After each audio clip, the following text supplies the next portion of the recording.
first play, it was pretty evident that he was relaxed, he was smiling, playing loose. I mean, everybody was covered on the first play, went and got 8 yards. You know, I mean, he was playing with a high sense of urgency and a clear mind. And he's been through a lot, and I think that's, I'm proud of the way he responded, for sure. That was Marcus answer too. And as I know it's come up a few times during the year, the tight end usage as far as like targeting them and passing game. Yeah.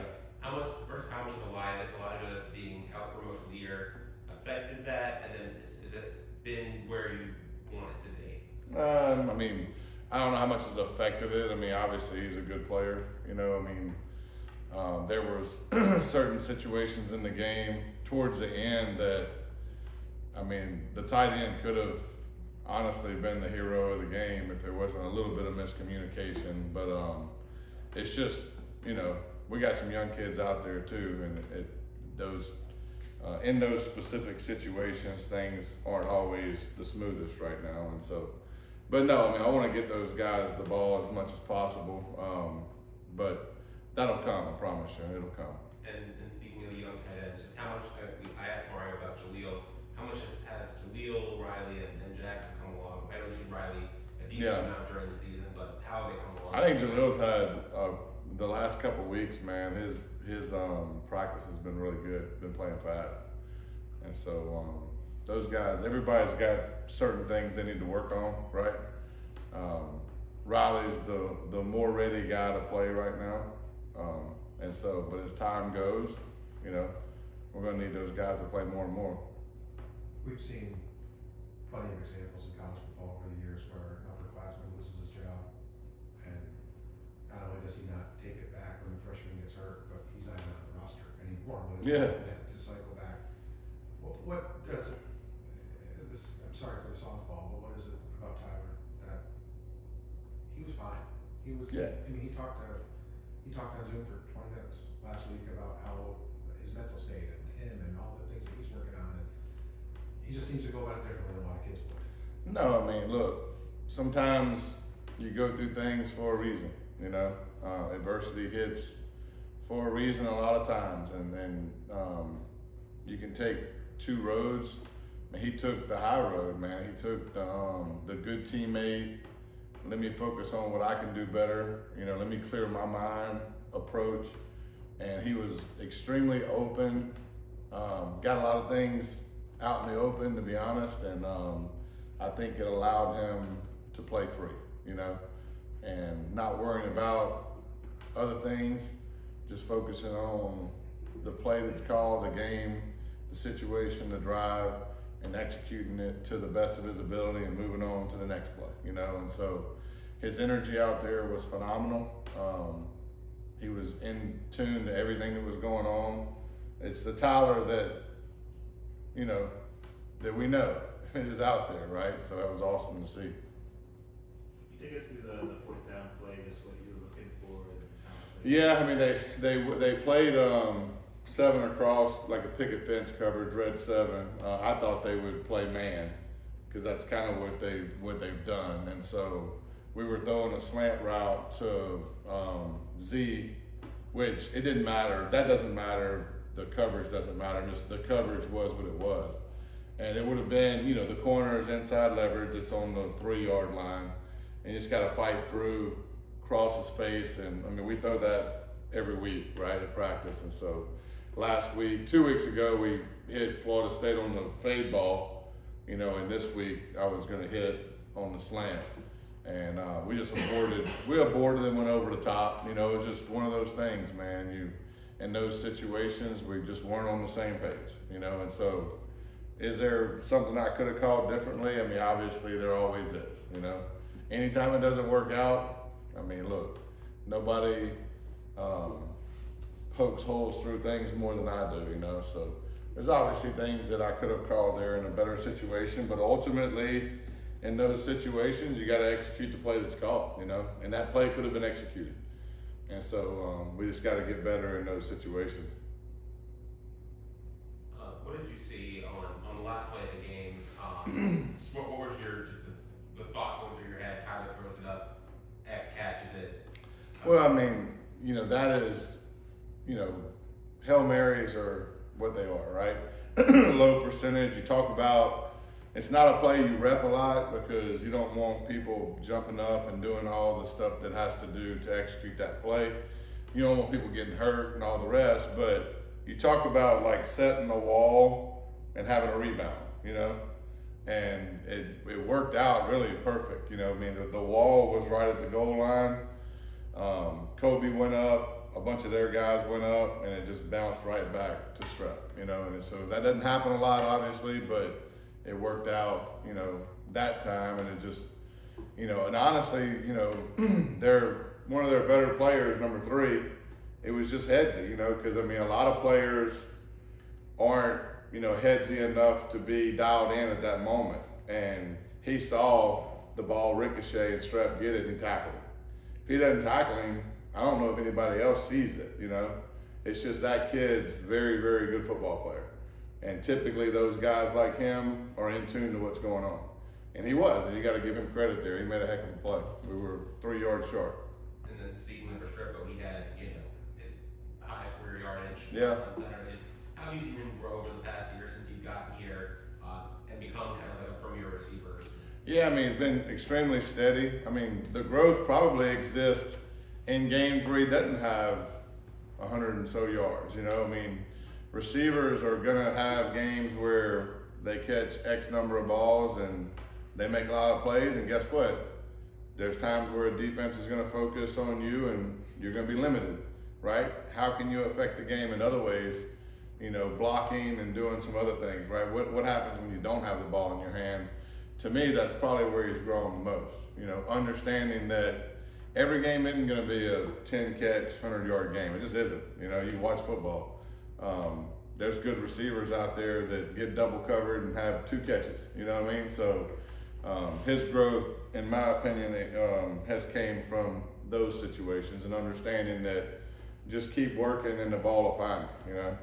I think you threw out probably 6 or 7 times, but Kobe only finished with 30 yards. Mm-hmm. And I think most of those were, I think every time he threw it, I think he did get it, or maybe there was one. Yeah. But what do they do to kind of keep him quiet? You know, it's just, I mean, I don't know if they did anything in particular. I mean, sometimes the ball just goes to other people, you know. In the Florida State game, the ball went to him, and he had 150. I mean, it's just, you know, plays are called. And sometimes plays are specifically called for people like screens and stuff, and that has a lot to do with, like, you know, Kobe got 3 or 4 screens in that game. Well, in those situations where I wanted to call a screen, we were on the left hash a lot, you know, where he got it. You know, if we were on the right hash, Jacoby would have got it. You know what I mean? Like, a lot of times in those situations, you know, I knew, like, for instance, they were going to go cover 0 at a certain point. Well, when we got to that yard line, we were on the left hash, and the play I wanted to call was a screen, and I wanted to throw it into the boundary, and Kobe was into the boundary. And that's just the way our offense is formatted, you know? I mean, you know, you're playing with a certain amount of tempo or whatever, whether you're no huddling or in and out of the huddle, and, you know, X is here and Z is there, and, you know, if it works out that your number's called then you get to make the play, you know? And so, but the route progression stuff is, you know, the ball's gonna find you when coverage exists and you get open, you know? So that kind of stuff is random, and the quarterback has to progress through the defense, you know? And so, and again, it's what I talked about with Strep. I mean, you know, that's a perfect example. Jacoby, I mean, he had a career game against Florida State. This game, he had 3 catches for 30. I mean, it's going to happen, you know? I mean, there's no other way to explain it, but then that's football. I know you don't look at things this way, so I apologize for the question, but how do you prepare for Cam Kinchens on Tuesdays and Wednesdays? Like, how do you game plan for him when you play someone that good? You talking about I don't have to game plan. Well, I know, but you do go, your kids go against him. Yeah. I'm saying. I told you it was kind of out there, but right. I mean, I don't think you probably face too many DBs that are better. No, I mean, he, you know, going against him in preseason, you know, you notice it more because we're going against our defense every day. throughout the season, we have a couple periods against our defense, but it really isn't. It's stuff that I'm doing for this opponent. It might not fit what I'm doing against our defense. I'm just repping plays, so I'm not really, there's not a logical thought process trying to attack our defense. But going against in the preseason, he has a knack for being where the ball's going, It's just some players understand spacing and formations. I mean, there's times where the quarterback, our quarterback is trying to look him off, but he knows where you're going with the ball. You know what I mean? It's like he just understands football. His football IQ is just a little bit higher than everybody else's. That's why you see him, heck, when he picked that ball off in the game, I mean, I was standing almost directly in line with the ball. I thought it was a touchdown the other way, and then he just flies out of there and catches it, and makes it look easy. So, yeah, some people just have that knack, right? When you went to Boston this week, how did a lot of the players being from the South or South Florida, a lot of coaches being from the South or South Florida, how do you guys prepare on offense for cold weather games? Is anything you can do? Just kind of have to tough it out. Yeah, I mean, look, we tell them how it's going to be, and the one thing I've always told kids, and this strikes home most of the time, is everybody wants to play in the NFL, right? What if Green Bay drafts you? You're not going to play, right? And so you better find a way and be mentally tough enough to play in every climate. Because if you want to play at that level, then anybody can take you, and then if you want to play late in the season at that level, you're going to have to play in some cold games, And so that's just the way life is. And so the quicker you can get over that, and it's really, honestly, it's a mental toughness deal. That's all it is. I mean, call it what it is. Any personal thoughts on being up there when it's 30, 40 degrees? It doesn't bother me. I mean, I've been in some really cold games. I mean, I coached in West Virginia for 5 years, and so it gets cold there. To me, I mean, I've always thought that where I was from, because the humidity is so high in South Louisiana, when it gets like 45 there, it's colder than 45 in West Virginia. I just felt that because it's like bone chilling cold, So, I mean, it's, after the initial, getting out there, I mean, it's pretty much over with. Is that the same thing or is it a little different for a quarterback who has to grip the ball and I don't know? I mean, not when your quarterback is, bigger. For me, personally, yeah, it was a problem because I wasn't a very good quarterback and my hands were small and all the rest. But, for guys that play here, it's not that big of a deal. Hey Shannon, you're 11 games in, so obviously there's a million opinions about the whole season.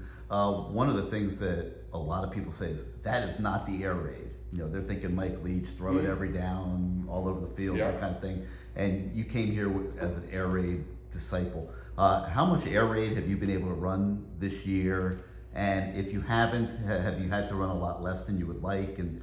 Well, I mean, first of all, air raid is a term that's used, and I don't really know exactly what that is. I mean, the pass game that we have is what I learned from who I learned it from, right? Now, as you evolve over time, you become a little bit more balanced based on, who you want to be as an offense, So, yeah, the pass game, our pass game, blueprint is air raid.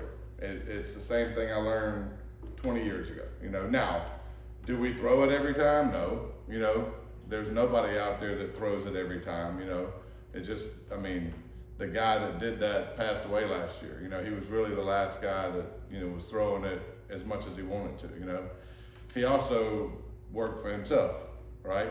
And so, but we want to play compatible football here, right?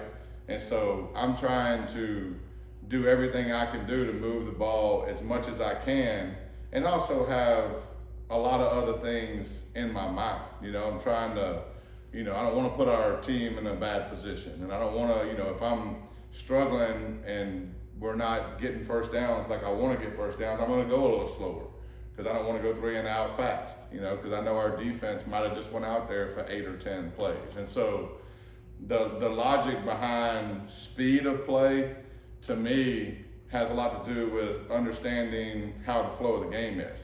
You know, you can go fast every play if you want to and play 100 snaps, and your defense ultimately at some point during the season is going to break, you know, because they're playing too many snaps and they're going to give up plays and yards and stuff that they wouldn't give up. And so to me, to be a better football team overall, you know, the pace of play matters. You know, I think going fast is great. When we went fast Saturday, we had chunk plays. You know, we went fast and we hit Jacoby with the post. Well, you know, we got to get in a rhythm to go fast. You know what I'm saying? Like, so if you're getting first downs and you're getting in a rhythm, yeah, go fast, you know? If we're not, then I'm probably not going to go fast. You know, it all depends on how the flow of the game's going. They were having some longer drives too. And so ultimately, I wanted to try to have some longer drives. And so just so the plays that you play in the game aren't just tilted, you know? And so, you know, I don't really understand exactly the question in the sense of air raid unless you mean like fastball all the time. Is that what you mean? Well, I just think people are judging, obviously, and they're saying that, you know, you came here with this whole air raid aura, and they're saying that is not the air raid. Well, I don't think they know what the air raid is, first of all. Yeah. I mean, the people that are judging don't have a damn clue. So if you want to be completely honest, I mean, because the air raid is a mentality. It's not a play, you know? It is more of like, hey, this is the pass game that lied in this system is the same blueprint that I use and a handful of other people use that learned it that way, you know? Now, the way in which we use it is different, no doubt, you know? I mean, there was years ago, I never huddled and I went as fast as I could go every time, you know? Yeah, and we were, you know, one of the top 5 to 10 offenses in the nation every year, and we were about 117 on defense. Right. Well, there's a reason for that. Right. Because the two can't exist in the same deal. So if you want to be good on both sides, then there's some compatible football that has to exist. And that's what I'm trying to get to, you know. Now, am I happy with the way the offense is this year? Obviously not. At times I'm not displeased with it, but we had a stretch there that was not acceptable, you know. Especially starting the way we did, and then we had a 3 or 4 game deal that we didn't play very well. We played better Saturday, but we didn't play good enough because we got to score one more point than the other team scores, and we had a chance to do that, and we didn't. So that second to last drive, we have to finish. You know, we got to do better in that situation. But, you know, I don't know if I answered your question or not.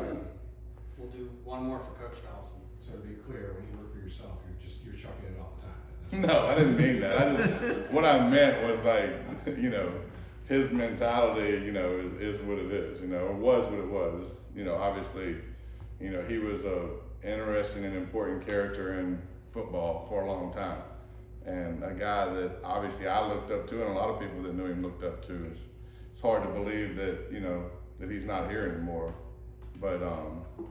But he was really the last guy that, you know, did it the same way that it was done 20 years ago. You know, when him and Coach Mummy really orchestrated the offense, you know, it was a throw it every time, you know, very seldom run the football. Well, times change, defenses change, you know what I'm saying? So there's a lot more people today that drop 8, you know, dropping 8 and throwing it every time is tough, you know, because the windows are smaller and all the rest.